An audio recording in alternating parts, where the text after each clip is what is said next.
ক্ষীরগ্রাম পূর্ব বর্ধমান জেলার একটি ছোট জনপদ, যেখানে বিরাজ করছে এক আধ্যাত্মিক শক্তি। যে আধ্যাত্মিক শক্তির মহিমায় দূর দূরান্ত থেকে মানুষ ছুটে আসে তাদের মনোবাসনা পূরণ করার জন্য। তাই এই তীর্থভূমি আর বাকি 5টা সাধারণ তীর্থভূমির মতো নয়। এখানে দেবী সতী বিরাজ করছেন মা যোগাধ্যা রূপে, সঙ্গে তার ভৈরব ক্ষীরেশ্বরকে নিয়ে। অর্থাৎ এই জায়গাটি হলো 51 সতীপীঠের একটি সতীপীঠ, যেখানে ভগবান বিষ্ণু সুদর্শন চক্রের আঘাতে মা সতীর ডান পায়ের বুড়ো আঙুল পড়েছিল এবং এখানে মা যোগাদ্দা বিরাজ করছেন জলের তলায়। তাই এই সতীপীঠ বাকি সতীপীঠের থেকে একটু হলেও আলাদা। আজকের আমাদের এই পর্বে থাকছে ক্ষীরগ্রামের এই মা যোগাদ্দা সতীপীঠ সংক্রান্ত যাবতীয় খুঁটিনাটি তথ্য। তাই ভিডিওটি প্রথম থেকে শেষ অবধি দেখার অনুরোধ রইল। তো চলুন শুরু করা যাক।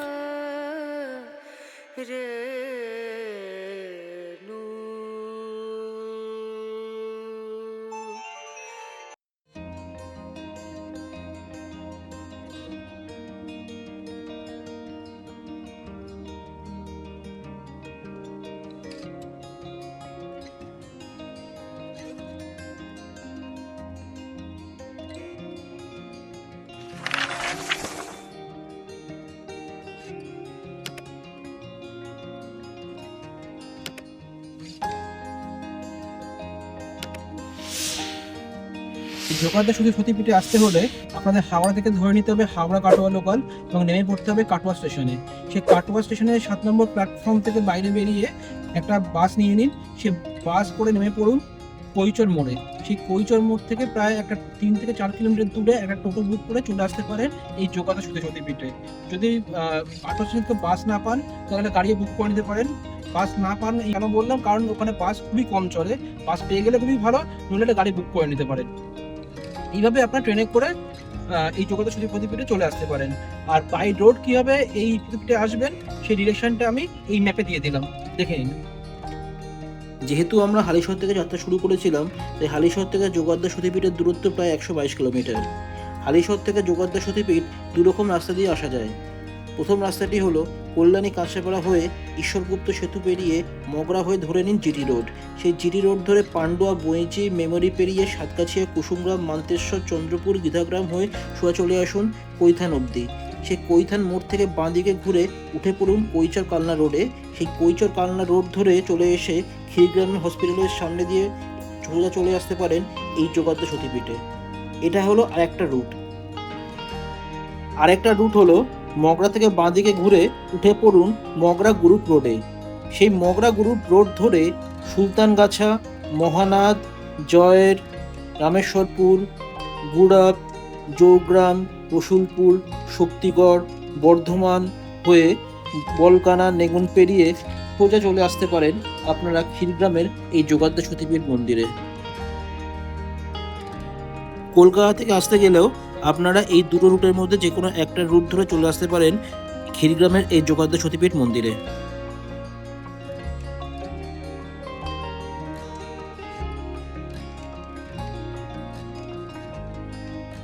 পূর্ব বর্ধমান জেলার মঙ্গলকোট থানার অন্তর্গত ক্ষীরগ্রামে অধিষ্ঠিত মা যোগাদ্দা দেবী দুর্গার একটি রূপ।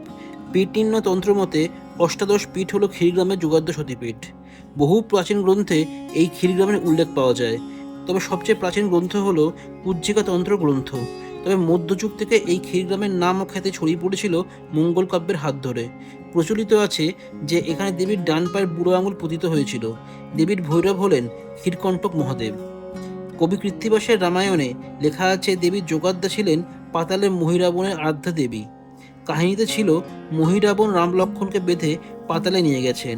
সেখানে দেবীর সামনে তাদের বলির ব্যবস্থা হয়েছে, কিন্তু হনুমান মাছির রূপ ধারণ করে রাম লক্ষ্মণের পরিচয় জানিয়ে দেন দেবীকে। দেবী তখন হনুমানকে বুদ্ধি দেন রামকে বলি দেওয়ার আগে মহিরাবণ যখন দেবীকে প্রণাম করতে বলবেন, রাম যেন তখন তাকে বলেন তিনি প্রণাম করতে জানেন না। মহিরাবণ হেট হয়ে দেবীকে প্রণাম করতে গেলেই খাঁড়া দিয়ে তার মাথা কেটে ফেলতে হবে। এমনটাই করেছিলেন রামচন্দ্র। এই রায়গুণাকর ভরতচন্দ্রের অন্নদামঙ্গল কাব্যে 51 সতীপীঠের মধ্যে এই ক্ষীরগ্রামে যোগাদ্দা সতীপীঠের কথা উল্লেখ করা আছে। মানে এই সতীপীঠে দেবীর ডান পায়ের বৃদ্ধাঙ্গুলি পড়েছিল এবং এখানকার অধিষ্ঠিত ভৈরব হলেন ক্ষীরকণ্টক বা ক্ষীরেশ্বর। এই সতীপীঠের কথা বাকি অনেক তন্ত্রে উল্লেখ করা আছে। সেই তন্ত্রগুলি হলো কুজ্জিকা তন্ত্র, বৃহনীল তন্ত্র, তন্ত্রসার, তন্ত্র চূর্মণি, শিবচরিত, অন্নদামঙ্গল। এই সমস্ত তন্ত্রে এই যোগাদ্দ সতীপীঠের কথা উল্লেখ করা রয়েছে। এবং এছাড়াও কামরূপ, প্রয়াগ, শিবচরিত এবং নেপাল, এই চারটি সতীপীঠের কথাও এই সমস্ত তন্ত্রে উল্লেখ করা রয়েছে। তাই এই যোগদ্দা সতীপীঠ হচ্ছে অন্যান্য সতীপীঠের মতোই অন্যতম গুরুত্বপূর্ণ একটি সতীপীঠ। কিন্তু প্রচারের আলোয় এই সতীপীঠ এখনো অত মানুষের চোখে পড়েনি। আশা করি কিছুদিনের মধ্যেই সতীপীঠ সবার মানুষের চোখে পড়বে এবং আর বাকি 5টা মহাপীঠের মতো এটিও একটি মহাপীঠ বলে বিবেচিত হবে।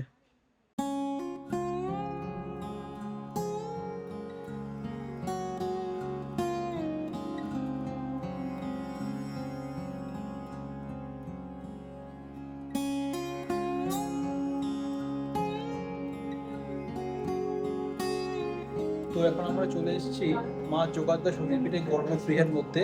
আর এখানে হচ্ছে মায়ের বিছানা সাজানো রয়েছে। আর এই হচ্ছে গর্ভগৃহ। এখানে মায়ের মূর্তি রয়েছে, দশভুজা রূপে মহিষাসুর মূর্তিকে পুজো করা হয়। কিন্তু মায়ের মেন মন্দির, যেটা আমাদের কাহিনীতে উল্লেখ করা ছিল, সেই মন্দির এখন জলের তলায় রয়েছে। সেই জলের জায়গাটা যাবো, কিন্তু তার আগে আমরা একটু গর্ভগৃহে একটু প্রণাম করে আসি। আর এখানেই ওই হনুমানের ওই কাহিনী, যেখানে বহিরাবণ রাম লক্ষ্মণকে আটকে রেখেছিল, যেখান থেকে হনুমান মাসির রূপ ধারণ করে উদ্ধার করেছিলেন।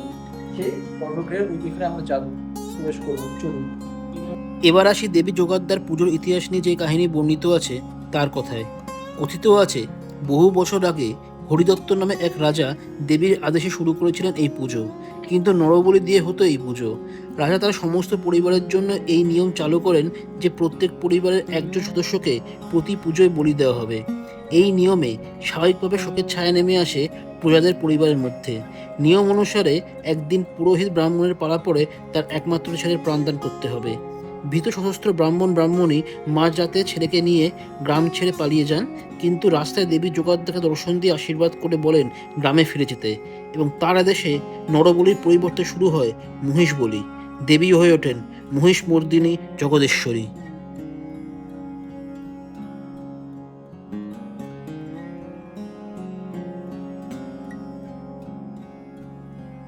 এই যে দেখছেন একটি সুড়ঙ্গ আছে, ওইখান থেকে মা মহিরাবণকে বধ করে হনুমান ভদ্রকালী ঘটকে মস্তকে নিয়ে আর রামকে লক্ষ্মীকে স্কন্ধে নিয়ে এই পাতাল থেকে উঠেছিলেন। তারপরে আমরা সত্যি ডান পায়ে বুড়ামন পড়েছিল, সেই থেকে মা দুর্গা রূপে প্রচলিত। মায়ের মা দশভুজা মূর্তি। আর মায়ের পূজা বাৎসরিক পূজা হয় 31শে বৈশাখ, 15ই মে। আর এই যে মায়ের বিছানা দেখছেন, এইটি মায়ের বিছানা। এমনকি মানুষ শুলে মায়ের যেমন বিছানা উল্টাল হয়ে থাকে, সেরকম তারা মায়ের শুলেও বিছানা উল্টাল হয়ে সেটা দেখা যায় যে মায়ের বিছানা উল্টাল হয়ে থাকে। দেবী যোগাদ্দার প্রাচীন মূর্তিটি কোনোভাবে হারিয়ে গিয়েছিল। বর্ধমানের মহারাজা কীর্তিচন্দ্র এই ক্ষীরগ্রামে যোগাদ্দার একটি মন্দির নির্মাণ করান এবং তারই আদেশে দাইহাটের বিখ্যাত প্রস্তরশিল্পী নবীনচন্দ্র ভাস্কর হারিয়ে যাওয়া মূর্তিটির অনুকরণে একটি দশভুজা মহিষমর্দিনী মূর্তি তৈরি করে দিলেন।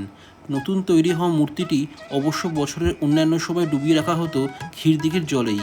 কেবল 31শে বৈশাখ তার জল থেকে তুলে এনে ভক্তদের দর্শনের জন্য রাখা হতো। কিন্তু হঠাৎই ঘটে যায় এক অলৌকিক ঘটনা। কয়েক বছর আগে ক্ষীরদিঘি সংস্কারের সময় নতুন মূর্তির সঙ্গে হারিয়ে যাওয়া পুরনো যোগাদ্দার মূর্তিটিকেও পাওয়া যায়। দেবীর প্রাচীন মূর্তি ফিরে পাওয়ার আনন্দে আশেপাশে গ্রামের বাসিন্দা সহ গ্রামের মানুষ করে তুললেন সম্পূর্ণ একটি নতুন মন্দির।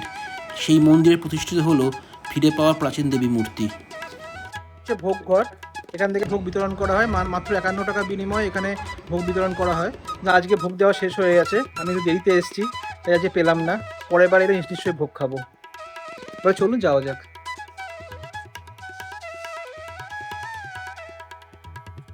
এখন আমরা যাব এই পীঠ অধিষ্ঠিত ভৈরবের কাছে বা ক্ষীরেশ্বরের কাছে।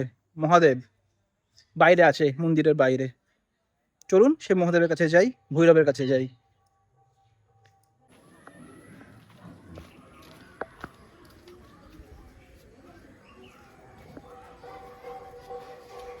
গ্রামের এই মেঠো রাস্তা দিয়ে হাঁটতে ভালোই লাগছে।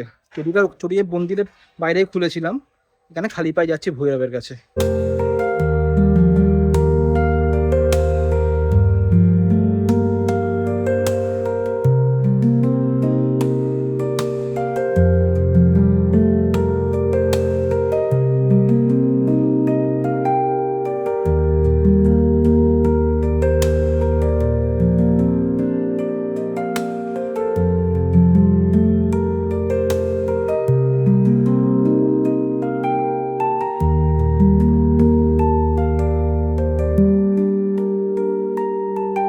এখানেই রয়েছে পীঠ অধিষ্ঠিত ভৈরব ক্ষীরকণ্টক বা ক্ষীরেশ্বর, এখানেই বিরাজ করছেন।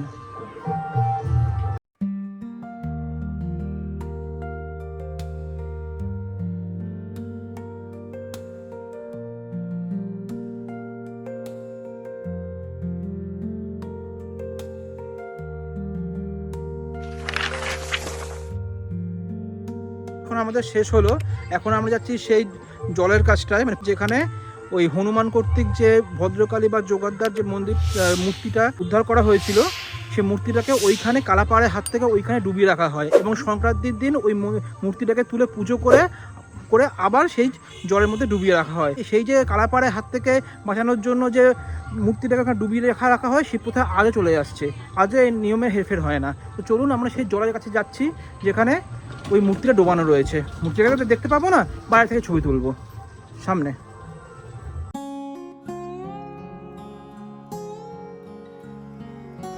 মন্দির থেকে বেরিয়ে আমরা রওনা দিলাম ক্ষীরদিঘির দিকে, যে ক্ষীরদিঘির জলে দেবীর আসল মূর্তিটি ডুবিয়ে রাখা হয়েছে।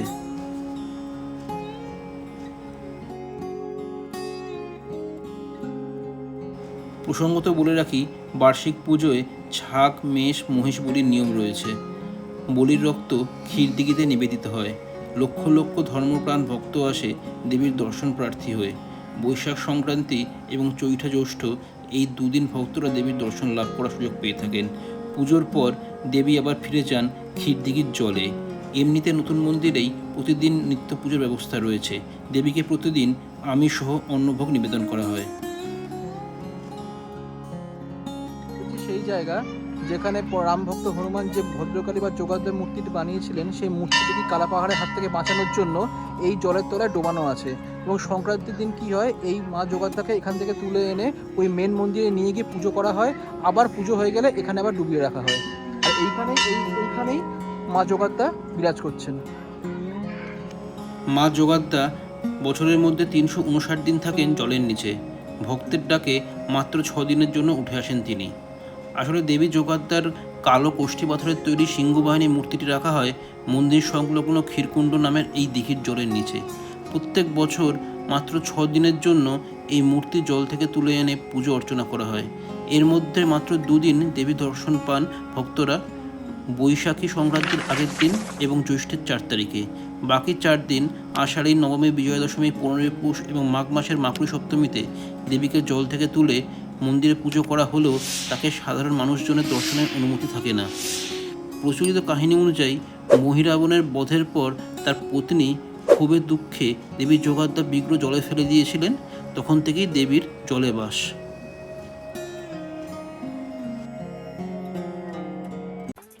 যোগাদ্দা সতীপীঠ দর্শন করে আমরা রওনা দিয়েছিলাম বর্ধমানের আরেক সতীপীঠ দর্শন করতে।